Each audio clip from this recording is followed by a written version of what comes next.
નમસ્કાર, સ્વર્ણિમ ન્યૂઝમાં આપનું સ્વાગત છે. હું છું એઆઈ એન્કર તાનિયા. ડભોઈ ફરતી કોઈ નજીક આવેલ શ્રી આદ્ય હનુમાનજી મંદિર ખાતે ચૈત્ર માસ નિમિત્તે સાથે હનુમાનજી જયંતિ નિમિત્તે મારુતિ યજ્ઞ અને મેળાનું આયોજન કરવામાં આવ્યું હતું. આગામી સમયમાં હનુમાન જયંતિ નજીક છે ત્યારે દર વર્ષની જેમ ડભોઈના ફરતી કોઈ પુડા નજીક આવેલ આદ્ય હનુમાનજી મંદિર ખાતે ચૈત્ર માસમાં ભવ્ય મેળાનું આયોજન ગ્રામજનો અને ભક્તો દ્વારા કરવામાં આવતું રહ્યું છે.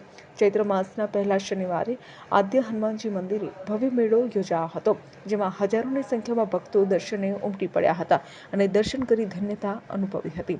આ પ્રસંગે મંદિર પરિસરમાં મારુતિ યજ્ઞ યોજાયો હતો, જેમાં 5 યજમાનોએ ભાગ લીધો હતો. Bureau report, Vadodara.